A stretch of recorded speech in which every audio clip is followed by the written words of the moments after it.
तो इसमें 16वें प्रश्न में इस प्रकार से दिया हुआ है, इसमें थोड़ा कम दिख रहा था, डी समांतर बी सी, और यहाँ पे x की वैल्यू ज्ञात करना है, और इसमें जो है तो नाम भी इस प्रकार से दिया है, ये ए है और इधर से बी और ये सी, यहाँ पे डी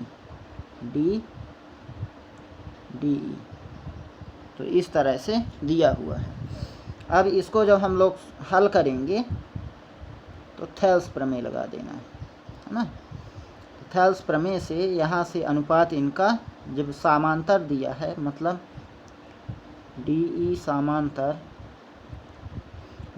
समांतर बी सी, तो यहाँ से इनका अनुपात समानुपाती हो जाएंगी, x और बटे 7.2 और बराबर होगा 1.8 और बटे में 5.4। अब इसमें बराबर अंकों में दशमलव लगा है, तो इसको क्या करना है कि हटा देना है। तो यहाँ पे इम्प्लाई दैट 18 त्रिक 54, ये 3 से कट जाएगा यहाँ से। इसको जब काटेंगे तो यहाँ पे क्या आएगा 3 और इधर 1, उधर गुणा करेंगे इसका क्रॉस, तो x बराबर हो जाएगा 7.2 और बटे में 3 से इसको काट देना है, तो 3 दूनी 6 हो जाएगा और दशमलव 3 चौक 12, यानी आएगा 2.4। इसको जब काटेंगे तो 2.4 आ रहा है, यानी x की वैल्यू हमें मिल गई। यहाँ से x बराबर होगा 2.4, ये आंसर आ गया। तो इस तरह से इसको करना है। अब इसमें 17 नंबर प्रश्न है कि लंबाई 6 मीटर वाले एक मीनार की भूमि पर छाया की लंबाई 4 मीटर बन रही है, जबकि उसी समय मीनार की छाया की लंबाई 28 मीटर है, तो मीनार की ऊंचाई ज्ञात कीजिए। तो इसमें यहाँ पे 2 चित्र बन रहे हैं इस प्रकार से, और एक छोटा बन रहा है। तो यहाँ से एक को पी क्यू आर, तो इसमें जो है तो मीनार की ऊंचाई कितनी दिया है पी क्यू आर, एक ए बी सी। तो ए बी की लंबाई यदि 6 दिया है तो उसमें छाया कितने के बन रही है 4 की, ठीक है। और यहाँ पे ये दोनों में सूर्य के उन्नयन कोण है, यहाँ पे 90 डिग्री का कोण बन रहा है। तो इसको जब हल करेंगे तो पी क्यू की वैल्यू कितनी है, इसमें छाया कितने की बन रही है 28 मीटर की यहाँ पे, और इसमें हमें मीनार की ऊंचाई ज्ञात करना है। तो ए बी सी समरूप हो गए क्योंकि न्यून कोण इनका बराबर हो रहा है। इसको हल करते हैं यहाँ पे। तो पहली चीज़ तो न्यून कोण, यानी कोण सी बराबर हो रहा है कोण आर के, और दूसरा कोण इसमें बराबर हो रहा है कोण बी बराबर हो रहा है कोण क्यू के बराबर 90 डिग्री। तो इसको लिख लेना है कि यहाँ पे इसको इस तरह से थोड़ा करेंगे। अब त्रिभुज ए बी सी समरूप है त्रिभुज पी क्यू आर के।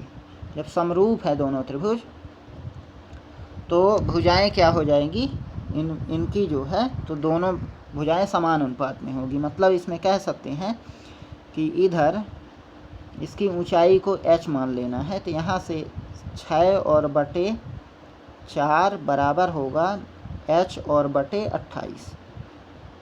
तो यहाँ से h की वैल्यू ज्ञात करना है, तो इसका क्रॉस मल्टीप्लाई हो जाएगा। तो h बराबर होगा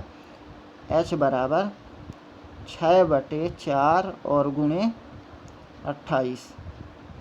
अब इसको काटेंगे तो 7 चौक 28 होता है, तो ये 7 से कट गया। यहाँ से h का मान होगा h बराबर 6 गुणे 7, 6 सत्ते 42 मीटर, ये इसका उत्तर होगा। अब इसके बाद जो है तो इसमें अगले को देखना है। चलिए इसको हल करते हैं। यहाँ पे 18 नंबर को, तो इसमें मान लेना है इसके विपरीत जो है, तो माना 5 और माइनस √3 एक परिमेय संख्या, एक परिमेय संख्या, परिमेय संख्या है, संख्या है, परिमेय संख्या है। जब परिमेय संख्या है तो इसको लिख सकते हैं, माना यहाँ से 5 और माइनस √3 बराबर a/b। a और b क्या है? सह अभाज्य। a और b यहाँ पे लिखना है कि सह अभाज्य है। a और b सह अभाज्य संख्या, सह अभाज्य है। जब सह अभाज्य है तो इसमें 5 को पक्षांतर करेंगे तो इधर से हो जाएगा, या कि इसको इधर लाते हैं तो यहाँ से √3 बराबर हो जाएगा 5 और माइनस a/b। यहाँ पे 5ab ये सब क्या है? पूर्णांक है। 5ab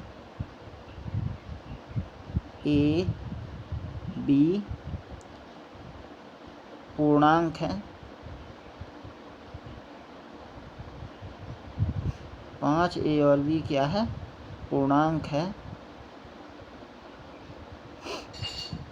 तो यह परिमेय संख्या होगी,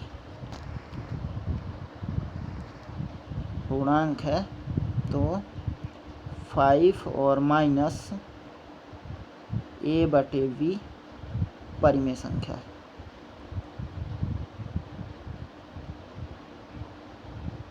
में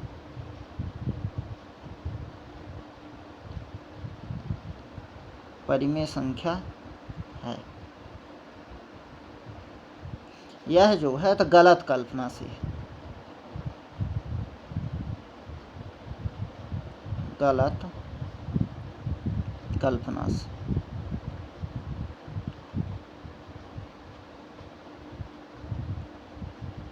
गलत कल्पना से, यहाँ पे गलत कल्पना से प्राप्त हुआ है। अतः 5 माइनस √3 अपरिमेय संख्या।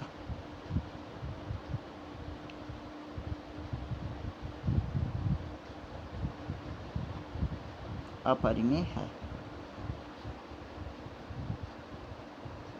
अपरिमेय। तो इस तरह से इसको हल करें। चलिए 19 नंबर को हल करते हैं। तो 19 नंबर को जब हल करेंगे तो यहाँ से हमें इसको लिख देना है सॉल्व जब लिखेंगे तो यहाँ से x² - 2x - 8 के शून्य ज्ञात कीजिए। शून्यक और गुणांकों के बीच संबंध की सत्यता की जांच कीजिए। तो इसमें जो है तो क्या करना है कि सबसे पहले x² - 2x और -8 है, -8 है, और इसके बराबर में इसका गुणनखंड ज्ञात करना है। तो गुणनखंड हो जाएगा 4 दूनी 8, 4 में 2 घटाने पर, तो x² - 4 का x और प्लस यहाँ से 2x -8 है। तो इसको हल करते हैं। यहाँ से x जब बाहर जाएगा तो बचेगा x - 4 बचेगा। तो यहाँ से भी क्या कॉमन आएगा? प्लस का 2। तो प्लस का 2 जब बाहर जाएगा तो x - 4, x माइनस फोर जब कट जाएगा तो बचेगा x माइनस 4 और x प्लस 2। तो इसके शून्यक होंगे, शून्यक हो जाएंगे।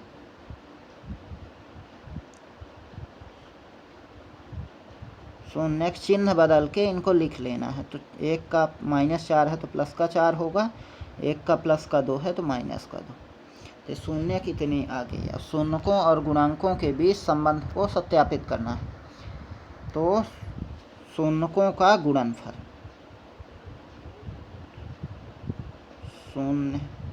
शून्यकों का पहले योग ज्ञात कर लेते हैं। शून्यकों का योग, शून्यकों का योग बराबर होगा alpha plus beta, alpha plus beta. शून्यकों का योग बराबर होगा इसमें 4 और प्लस का -2। तो जब प्लस का -2 है तो इसमें घटाएंगे तो आ जाएगा, -2 होगा तो 2। और जब 2 आ रहा है तो इसमें फार्मूला होता है बराबर का, शून्यकों का योग बराबर -b/a के बराबर आ रहा। फिर शून्यकों का गुणनफल, शून्यकों का गुणनफल,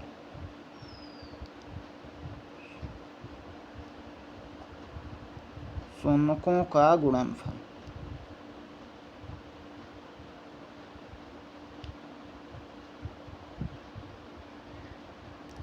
शून्यकों का गुणनफल बराबर अल्फ़ा इंटू बीटा।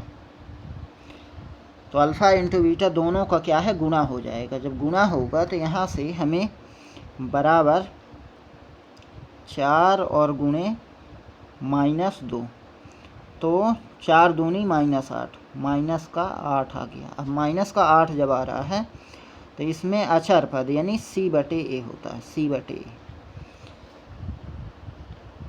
ठीक है, इतना माइनस का इसमें जो है ऊपर वाले में प्लस में माइनस का होगा, इसमें इतना आ जाएगा। अब यहाँ पे 20 नंबर है, इसको हल करते हैं। तो सबसे पहले समीकरण जो दिए हैं तो 3x + 4y = 10, समीकरण नंबर 1। और दूसरा समीकरण दिया है 2x - 2y बराबर क्या है, 2। ये समीकरण नंबर क्या हो गया, 2। अब इसमें y का गुणांक समान करना है, y का गुणांक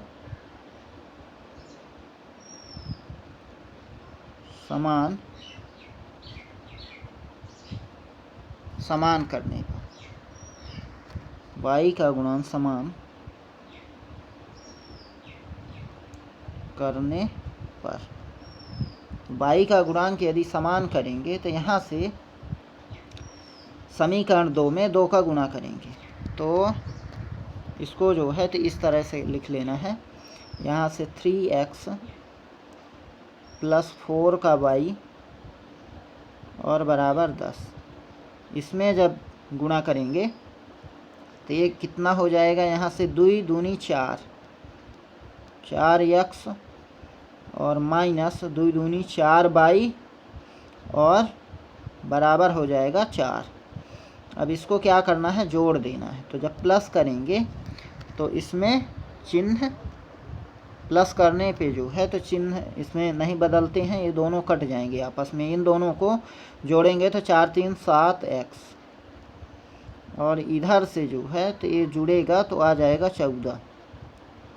अब इम्प्लाई दैट x बराबर होगा 14 और बटे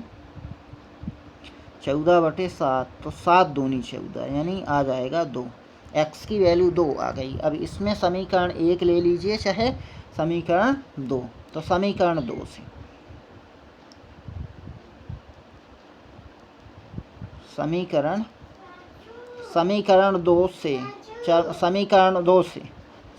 2 से है ना, समीकरण 2 से हो जाएगा। तो इसमें x की जगह क्या रखना है, 2। तो 2 और गुणे हो जाएगा 2 और -2y और बराबर 2। इसको आगे हल कर लेना है। तो हल करने पे हमें प्राप्त होगा 4 उधर जाएगा तो -2y बराबर 2 और 2 दूनी -4।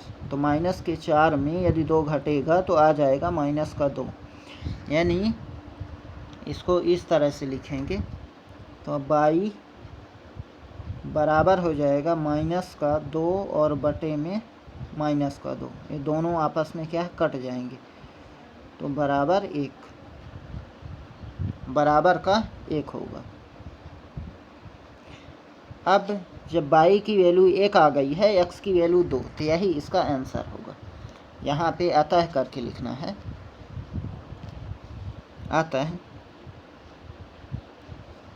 अतः में लिख लेना है, अतः x बराबर होगा, x की वैल्यू इसमें हो जाएगी 2, y बराबर होगा 1। आंसर। अब इसमें कह रहा है कि 21 नंबर में गुणनफल विधि से समीकरण इतने को हल कीजिए। तो चलिए इसको हल करते हैं। तो जब हल करेंगे तो यहाँ से हो जाएगा 6x² -x और -2 तो बराबर 0 में है। इसमें 2 का x² के गुणांक से गुणा करेंगे, 6 दूनी 12।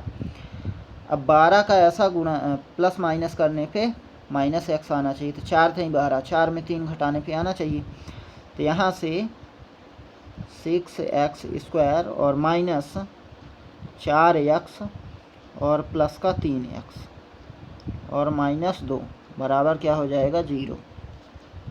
अब इसमें 2 ठो को कोष्टक में लेंगे, इधर से कॉमन आएगा 2x यदि बाहर ले लेंगे तो यहाँ से हो जाएगा 3x, इसमें बचेगा 3x, 3 दूनी 6 और इधर 2x बाहर चला गया तो -2। और यहाँ से कुछ कॉमन नहीं आ रहा तो 1 लिख सकते हैं, 1 × 3x और -2 बराबर 0। अब इसमें जो कॉमन आ रहा है यानी 3x -2 कॉमन आ रहा है, केवल बचेगा 2x और प्लस का 1 बराबर 0। अब इसको आगे हल करते हैं थोड़ा सा। तो आगे हल करने पे यहाँ से यदि एक गुणनखंड को 2x + 1 बराबर क्या हो जाएगा 0, तो यहाँ से x बराबर होगा 2x बराबर होगा 1। तो x की वैल्यू हो जाएगी 1/2। अब दूसरा हल इसमें होगा आपका, दूसरे हल के लिए दूसरा गुणनखंड लेना है। दूसरा गुणनखंड है 3x -2 बराबर 0। तो यहाँ से 3x बराबर हो जाएगा 2, 3x बराबर 2 होगा। और इसको आगे करेंगे तो यहाँ से हमें मिलेगा x बराबर 2/3, यानी इसके जो है तो अभीष्ट हल होंगे। अतः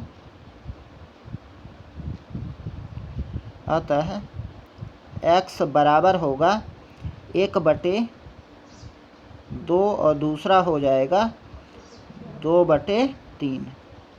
यही इसके आंसर है। अब इसमें 22 नंबर को देखते हैं। तो 22 नंबर में क्या हल करना है इसको। 22 नंबर में यदि संख्याओं की उस सूची के प्रथम 15 पदों का योग ज्ञात कीजिए यदि उनका 91वां पद जो है तो इस प्रकार से दिया गया है। तो इसमें सबसे पहले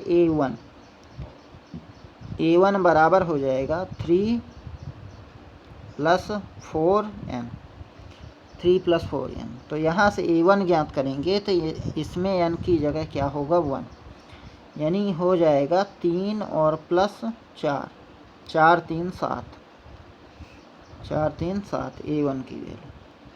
a2 की वैल्यू जब ज्ञात करेंगे तो a2 बराबर होगा 3 और प्लस 4 × 2, 4 दूनी 8 यानी बराबर हो जाएगा 3 और प्लस 4 दूनी 8। 8 में 3 अगर जोड़ेंगे तो 9 10 11। A2 की वैल्यू क्या आ जाएगी 11। अब दो पद ज्ञात हो गए। इसमें यदि हमें क्या ज्ञात करना है D, तो D का मान हो जाएगा D बराबर 11 और -7। तो 11 में यदि 7 घटा दिया जाएगा तो 4 आएगा। तो और n की वैल्यू क्या दिया है, n की वैल्यू भी दे दिया है, n बराबर 15। n बराबर 15। अब इस वाले फार्मूला में रखेंगे। फार्मूला में जब मान रखने पर तो एक सूत्र होता है Sn बराबर होता है n/2 into 2a plus n-1 into D, n-1 into D. अब इसको हल करेंगे, तो जब हल करेंगे तो यहाँ से n की वैल्यू होगी 15, तो 15 और बटे में 2, 15/2 और इंटू यहाँ से 2a, तो 2 और a की वैल्यू कितनी आई है, a1 की वैल्यू इसमें 7 आई है, तो 2 गुणे 7 हो जाएगा। और इधर से प्लस 15 में यदि 1 घटाएंगे तो 14 और इंटू डी का मान आया है 4। अब इसको हल कर लेते हैं। चलिए इसको जब आगे सॉल्व किया जाएगा तो यहाँ से हमें मिल जाएगा बराबर 15 और बटे 2। और इसमें क्या करना है कि 14 का 4 से गुणा करेंगे, 7 दूनी इसमें 14 ही आ रहा है, और प्लस 14 चौको 56, 56 में यदि 14 जोड़ दिया जाएगा तो आ जाएगा 60 70, है ना। और 70 यहाँ पे चाहे लिखते हैं, इसके बराबर में 15 और बटे 2 और गुणे 70, है ना। तो 35 दूना 70, ये क्या हो जाएगा 35, यहाँ पे 35 से कट गया। अब 35 में 15 का गुणा करेंगे तो आएगा, तो इसमें आ रहा है 525। तो 525 से किसका आया है, 15 पदों का योग, यानी A15। इसमें लिख सकते हैं S15। ये आंसर हो गया। यही जो है ज्ञात करना था। अब इसमें जो लास्ट प्रश्न है, तो लास्ट प्रश्न को हल करेंगे। तो इस प्रकार से दिया हुआ है, चलिए इसको हल करते हैं। तो यहाँ पे सबसे पहले लिख लेते हैं सॉल्व। सबसे पहली चीज़ तो इसमें दिया है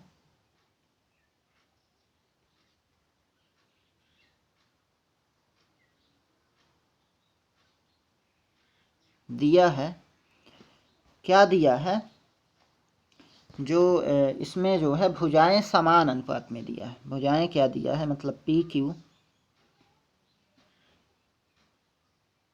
बटे एस क्यू बराबर पी टी और बटे टी आर। तो थेल्स प्रमेय से जब भुजाएं समान अनुपात में होती हैं तो समांतर होती है। क्या हो जाती है, एस टी समांतर होगी क्यू आर की, एस टी समांतर क्यू आर की। अब जब समांतर हो गई तो इसमें एकांतर कोण, तो इसमें जब भुजाएं समांतर हो गई तो एकांतर कोण भी बराबर होंगे और संगत कोण भी बराबर होते हैं। तो यहाँ पे लिख लेना है, यानी कोण एस बराबर होगा कोण क्यू के, कोण एस बराबर होगा कोण क्यू के। और इसमें जो है तो चूंकि दिया है कि कोण एस बराबर है कोण आर की, तो इसलिए इसमें कोण एस की जगह कोण आर लिख देना है। यानी जो है तो कोण आर बराबर होगा कोण क्यू के, कोण आर बराबर होगा कोण क्यू के। तो जब आमने सामने के सम्मुख कोण बराबर होते हैं तो उनकी भुजाएं भी बराबर होती हैं। तो इसलिए यहाँ से पी क्यू बराबर हो जाएगा, यहाँ पे लिखना है पी क्यू बराबर होगा पी क्यू बराबर होगा पी आर के। यही इसका सिद्ध करना था। तो इसमें लिख लेना है इत सिद्धम या हैंस प्रूव्ड।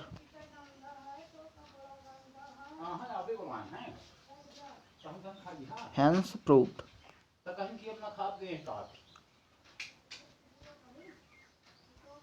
हैंस प्रूव्ड यही सिद्ध करना था।